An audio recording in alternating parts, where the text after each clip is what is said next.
I have my fuel pump installed, and I'm never going to enter in any really uh, stiff competitions. This is one of the original clamps.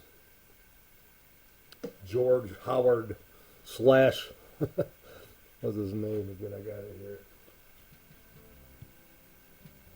Lyle Williams, the guy that actually had the parts car registered. These were in those archives. I think Howard bought these. They don't actually, I'm not sure where he got them, but they don't actually have a perfect match. Ears are a little bit longer. That all said, I don't care anyhow. I'm not going to use them. I'll save that though. I liked just this style clamp. And I went through my little archives here and found some decent ones. And I like them because I can use this little 1/4 inch wrench. I get the type that I can put right on there and really torque her down after I got her down with a screwdriver. And there again, favorite stuff, Permatex. I use this thinner type gasket on some surfaces, but I like the thicker sometimes on other surfaces, depending on how coarse the machine surface is. My original fuel pump, if it was the original, wasn't causing any issues, but I got a new one. I hope they're I hope they're built good, and because it's so far, it'd be such a hassle to replace it at a later date. So I put a new fuel pump on it, and yes, I use these types of clamps. Probably a big show. They dock you for points for that. I prefer those. When I was a young guy in the late 70s, drove a lot of late 60s vehicles. And all car manufacturers, these were pretty common on, and they were always a hassle. And if you were a backyard mechanic like me, all you had was a pair of pliers. You can deal with them, but oh, they were always a real SOB to, to get them in place sometimes. I remember it wasn't until years later I go, oh, they have a pair of pliers actually they use on those. And there it is right there. That's cool because you can get it on the side. You know, look at this. Just use it. Look at it. They already collapsed. Look at that. Just showing you what's going on. Let's try another one. Come on. See how crappy they are. Look at that. Well, that's not very good. They don't spring back that good. Well, I'll actually throw them right out. Of course, I should squeeze them quite a ways, but okay, well, there you go. I'm not using those anyhow, but this is the good one here. We'll see how that acts when you squeeze her.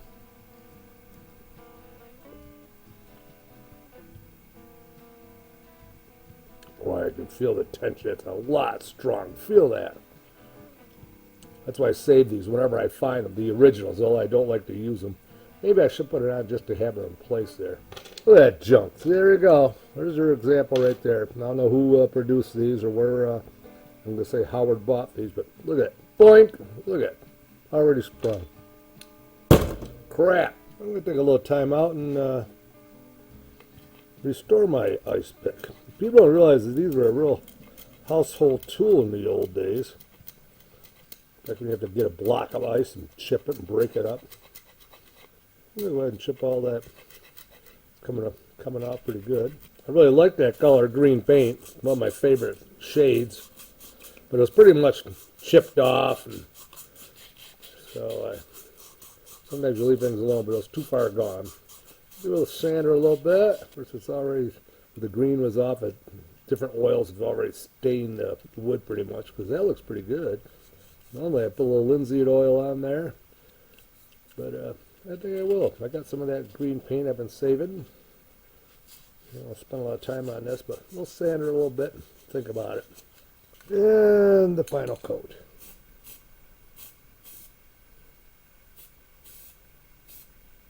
Rust-Oleum. Love the Rust-Oleum. Best paint. Like be a spokesperson. My mother always used it restoring items around the house. So I'll get too excited here. Kind of like doing a car. Get a tack coat on there. Okay, I'm going to back off here. Good enough. I'm going to go from that right over to here. I think they, what do they call these? Eyelets? Electrical eyelets. They're original ones. This one here was off the new starter solenoid I'm going to put on. The other one worked fine, but I'm just going to, it's tucked in pretty tight place to get at, so I'm going to replace it. So I got two of these eyelets. This one here went to the horn. So I'm going to try, pointing at it and try not to touch anything. So there you go. I'm going to try to open. I got a little bit more work on this one. I'm going to try to get them both opened up and reuse them. Clean them up. They're kind of a nice brassy substance, material. This one here, it's like, yeah, I could have, spliced it here, but yeah, the wire's in bad shape, and a few of the strands are busted there, so I feel it's not getting all the electrical to it like it should to work properly. So let's work on that. If you remember these, I was saying there's absolutely garbage.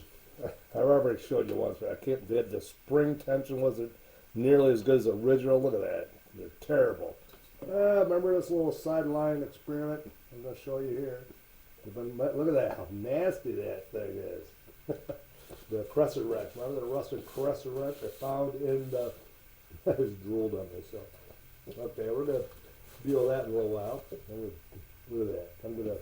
Now I'm going to wire brush and see how she looks and see if it'll work again. All that said, all that was because I'm going to clean that up. It's the original fuel line clamp. I'm still going to put it on the vehicle somewhere to keep it with it, though I like the other type of screw clamps. So I got that going on. My Avanti, they had this gauge wire. It's so gross. Look how heavy. It's awful. They had two of these running from the starter solenoid to the ignition switch, and look how heavy. It was awful. So this is the proper gauge wire. I tried to do it the same color as what was on there, and here's one of the connectors here. I actually reuse this original one because it's nice and kind of were they copper, brass, I don't know. Then I solder them, and then clean it up, and then I'll rub a little oil on it before I tighten things all back down. I haven't got the length figured out yet. There's that. My original solenoid starter was pretty good shape, never a problem with it. In fact, I don't think it's that old. But see, it's just kind of, it's in a really tough, accessible place to work on them. So I'm going to put a new one on. And of course, the new one looked pretty nice, but I went ahead and I don't like any bare metal, so I taped it off and painted it. Just so, I know it doesn't, not like the original. You could have rubbed some oil on it probably, but they always kind of oxidize after a while. So so I painted that up.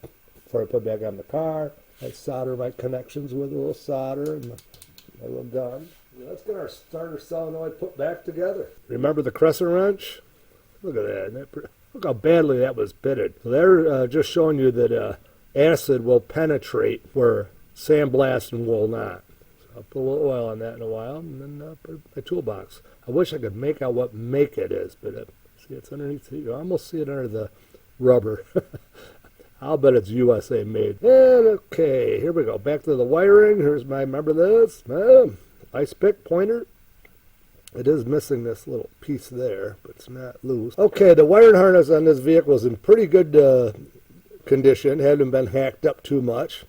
Except, say Gomer and Goober again, they had this super heavy gauge wire. Oh my God, it's so gross. So down in here on my starter solenoid,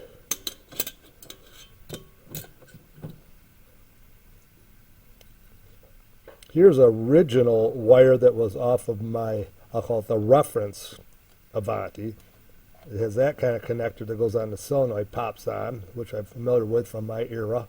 And the other end, you see how that is what goes on to the ignition switch. Well, I don't really care for that. I'd rather have it be a nut tightened down with a little flat washer and a lock washer. So it's a shame. That's a nice original piece, but I'm not going to use it. I should have went with colored coding. I'm bad. Now that white one technically should be green if the 63 early Avantis are the same wiring harness as the late 63 Avanti harnesses. and but I had some brand new white that was the right gauge, so I used that. The other one is I did it with a red wire I had that was right gauge, but that really should have been the white one, you know. And I am gonna go to the trouble. I'm gonna paint one wire white and one green just to, yeah, I don't know why. Probably won't see them down in there. It's not going to any show. So yes, I'd rather have the terminals, the nuts tightened right down on these. That's why I like the same under the dash. Okay, that said, now we're gonna, and then my harness looks pretty darn nice. I rewrapped the whole thing with tape. Those two wires are supposed to be with the main harness, so they're taped all the way in there with it to the firewall. Sometimes I have trouble electrical tape. Cheaper ones, they seems like on the ends don't stay stuck. But my nephew says this is the best stuff right here. It costs the most, but it's more rubbery, and always cut the ends nice with a scissors. Okay, and then just show you a little bit more. All the harness is pretty good, except here again, somebody's been here. And under a dash, it's like, I'm just showing you how much was left. This goes the ignition. It shows that one, they left all that wrapped under the dash, so I'm still going to use the same wire. But see, somebody had an ignition issue at one time. And this really should be taped into the harness so you wouldn't see it. So I'm going to pull it through like that. The other end is crimped pretty good. And then when I get distributor cap and wires on, then I'll spend more time, cut this to the proper length, and put a new connection on there. And so we're going to go under the dash here pretty quick and give you a little, show you what's going on there, the ignition switch. Right now I have my valve covers off, and they are set out to Niagara Chroming, New York. $600, everyone, to have valve covers. They do nice work there. He assures me that some platers on the bottom side of the valve covers, they will peel if not plated right, and that's not good because they'll get into your engine. And also on some valve cover plating processes that guys what they have done are the cap sometimes won't fit on the oil cap won't fit back on the valve cover, pushes on and off. He assures me those issues aren't going to happen with my valve covers. Just to elaborate on my valve cover issue while we're at it, and I do intend to sell my reference Avanti after I get my own restored. So to show you I'm a fairly honest guy, and I just so I hate to see anybody else run into this issue, my valve covers on my Avanti were in pretty good condition. There are no dents, and I like them, but just needed to be re-chromed. But my reference Avanti, they had a pair of these all wrapped up, and boy, they look nice. They're all wrapped up real good in the car, although they've been in there quite a while. Checking them out, I went to put my cap on, wouldn't go on. Couldn't figure it out. And I tell you, you'd think that it would snap on there, but there's just not enough clearance between here and here. Where's my pointer? Anyhow, this child got this at Harbor Freight, not too bad. Very carefully, I've duct taped this valve cover all off real good, and very carefully ran this around got a lot of the plating off it, and then I did get not bad. All right, I guess I'm okay with that. But then I'm noticing a little more closely. I still don't want to scratch these up. The issue I ran into here is some of the plating on the bottom side. Look at this. It's flaking off. In fact, there's a big chunk. There's a pretty big chunk right there. I started it a little bit, watch. Look at that. See that? Oop. Huh? Well, I probably could I am still going to wire brush these real good and work away at it and everything, and then wrap them back up carefully. They're going to go with the car I'm selling. Well, this one wasn't quite as bad, but still had a little bit of, that's what I'm saying. But my plating guy says, just some platers don't have as good a process, I guess. So there you go. You get something plated, watch out for that. And all those pieces of chrome floating through your engine, that would not be a good thing. So, and I kind of hate to, I like to use my original covers off my car. even though they're identical to these here. So I explained earlier, this center lead is red, but it should technically be white. I am going to put a little white paint on that for a little ways. This white lead is actually supposed to be green, and I will put a little green on there, just so if I pass or die, the next guy that's on here will be able to reference it a little bit better. And as I explained, gee, I like sticking with the original stock from the factory stuff, but I don't like this kind of clip that was supposed to have been on that lead there. No, it's okay. I think they used this a lot more in the 40s and 50s. I think by the 60s they kind of got away from this clip-on type of thing. It's okay, but I don't think there's as good a contact if things do get a little corroded. So yeah, so I'm modifying. I'm going this route. That's the way it's going to be. And next, the ignition. The ignition has a little notch right here. And that's very important because this piece has a little ear on it. You can just see it there at the end of my thumbnail. It's hard for me to point. There it is. See it? This is a little tricky. I've tried it a little bit already, but that spring is real strong. And so I think I'll probably get it, but you got everything lined up just right to get that to go on there and squeeze together from the front and back and clip and get her on. Okay, that said, back to the ignition. When I got this vehicle, I did notice that the guy had oddly enough, it was a Chrysler key, I would say from the 60s and 70s, that he had cut that actually works in the Studebaker ignition. So that's interesting. I did order some Studebaker blanks, so I have extra keys for it now. Other issue I've had when I see here is see how badly through years of using your keys, how it's chipped away. Oh my God, what do you have on this keychain that was that harsh? That's 100,000 miles. I'm not going to bother repainting or sanding that right now. I don't think. I'm just going to clean her up good. I did notice also I didn't like, it looked like here, where's it right here? It's like a square piece of tape that was on there or something. Yeah, here. You know, it looks like a tape. What'd they have taped on there? Mileage thing or something? But that'll clean off with some gas. And while we're at it, on my dash, a lot of the paint was peeling off, the factory paint. So instead of repainting it, I use this stripper, pretty good stuff right here. Carefully stripped it. I'm okay with the way it looks, just kind of aluminum look instead of being painted. And also here, as you can see, there's some of the chunks, see some of the paint on there, original paint. And I started to do that, but I'm going to finish that up. I'm going to just strip it off and leave it. Pretty good shape up here where it's painted on. So I'm going to leave that alone. I am going to strip this lower part a little better. And that'll be about it for ignition. Except for, yes, I told you there is I always solder my connections. Here's that one. See the yellow? See that yellow? Gomer and Goober put that on there. It's pretty good. It's not soldered, but I'm okay with it. And at the other end, I am going to shorten it when I start putting the distributor area back together. We're going to let that go, Goober and Gomer. To the real Avanti purists, I was going to point out that my reference Avanti, the green wire was not taped in with the main harness.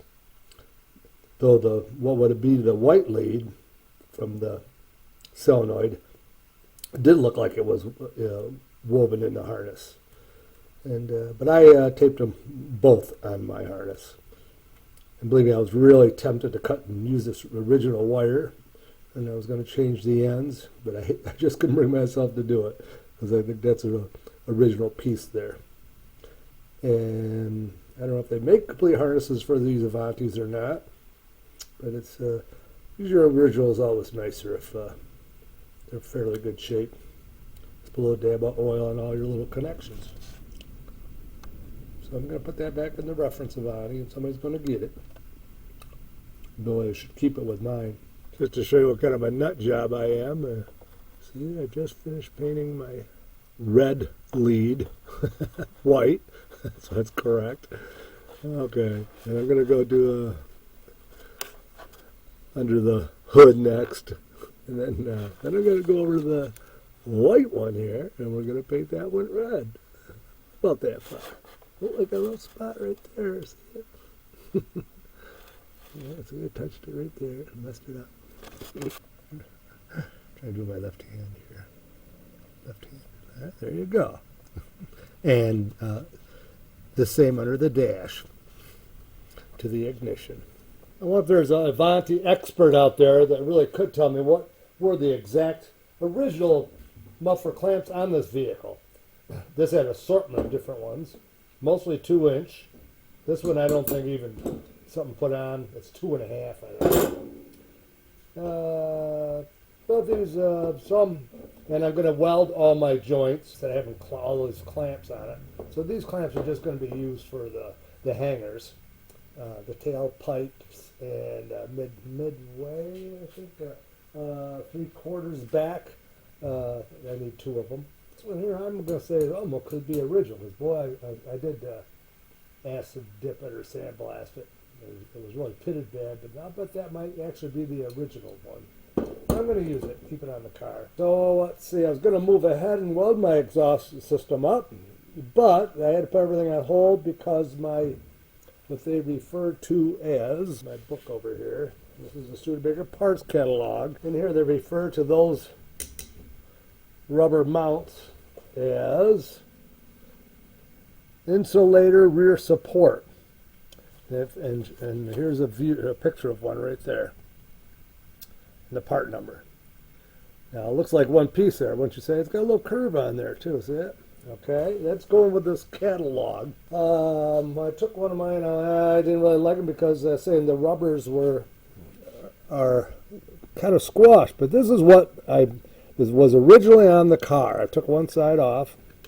It has a bolt that goes all the way through. Here's one piece, see it? Right there. Then it goes through a rubber.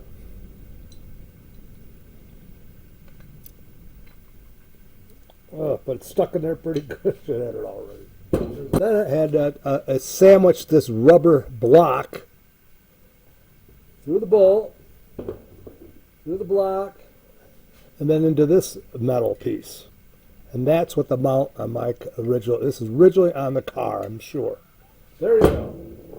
So, I did talk International, Studebaker International. I do like dealing with them because they do have a catalog I can go through and I can go online. So, and nice, they're fairly knowledgeable. No one there, individual I spoke to said, no, these are single piece and there's a left and a right, which is true. And I go, well, I don't know, mine, this is the way mine looks. I can describe to do on the phone. There's a bolt that goes through. Of course, he's thinking, oh, that means your rubber probably is ripped away from the steel on the. No, that's not the case. These are good reproductions. He's trying to tell me they use them on pretty much all the Studebakers, but I'm telling you, not so. So, Studebaker experts out there, I like to keep mine on, but I can't seem to get this block, and they are squashed.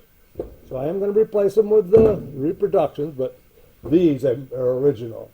And so, okay, that said, then on to the muffler hangers. Studebaker guy says those 4 hangers are for the tailpipes and midway underneath the vehicle as hangers.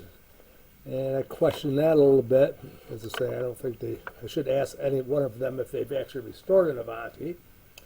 I also like to talk to Myers Studebaker and see what somebody there really knows their Studebakers. This one here, this was on the tailpipe. And I'm pretty sure this is an original. I could even, if you dig away, everybody thinks it's rust, but it's not. It's that real heavy brown primer that they used on these Avantis. It's fairly good shape. It does seem hard, but you know what? I'm going to use that again. Then the one that's midway is, I'm pretty sure this is original. And they have this little hook on the end. And I think I did read that original ones have a little hook like that. This is the other side, the driver's side. Somebody's replaced them. You get these at auto parts. So this was how thick the block was on this. Somebody cut this one so the bolt would reach. And the driver's side tailpipe, chrome piece. So I'm not, definitely those are out. I'm going to stick with my originals on the passenger side.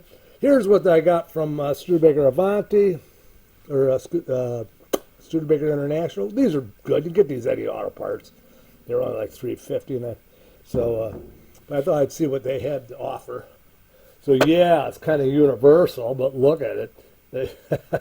I guess you should cut this off, you know, and I might just do that for the driver's side tailpipe to make it about the right height. See that? It almost matches up. But I'm saying I think the midway it was like this one here, see? In order to get that one to match up, see, to make it about right. Yeah, the holes are a little off. My hanger, I guess I'm going to have to go with this hole here. We'll see when we get underneath there. So that's the story on those. I'll cut that one off, probably use that one. And lastly, I believe this to be the original bolt to the insulator rear support. And there again, they use a lot of these washers are awful. In fact, I might even though it's original, I might replace it with something that fits proper. I did add this lock washer, stainless steel. And it's a coarse thread that went through all this. And I guess you got the gesture. There's one piece. A rubber block that was never bonded to it. And then this piece. The ones they sent me, you think they would get through in the nut with the price of the $85 for the pair. But this looks like it's a fine thread. I'll probably just go to local hardware and get it better be an American thread.